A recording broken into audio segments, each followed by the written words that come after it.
շատ հետաքրքիր ամրոցը, եթե վերցնենք զուտ պատմական տեսանկյունից 1123 թվականին առաջին անգամ ամրոցը հիշատակվում է եւ ըստ էության կապված է Դավիթ Անհողունի հետ։ Դա Թուրքիան թագավորության Տաշիկ ձորագետի կառավարիչների Բագրատների ճյուղից էր եւ 1983 թվականին այս տեսքով վերականգնվել է։ Բայց պրոֆեսիոնալներն են։ Հա, այո, Հրաչիկ Կասպարյանն է, ճարտարապետ։ Շատ հայտնի չի, պետք է մի քիչ բան անենք, ակտիվ պատմենք։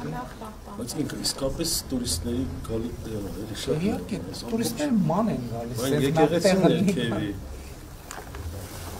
Հայր սրիկը, վերքը կա, եկեղեցին կա, այս եկեղեցու պատմությունը։ Եկեղեցին էլի 16-17-րդ դարի, բայց հետարքիր ուրիշ բան կա, որ էլի վերակառուցված է Սուրբ Նշան։ Սուրբ Նշան վերակառուցված է։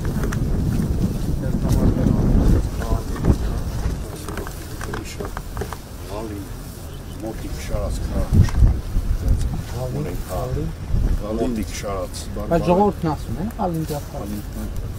շատ տեղ է, շատ լավ տեղ է Բայց հրաշալի տեղ է, էլի վրան խփելու, բան անելու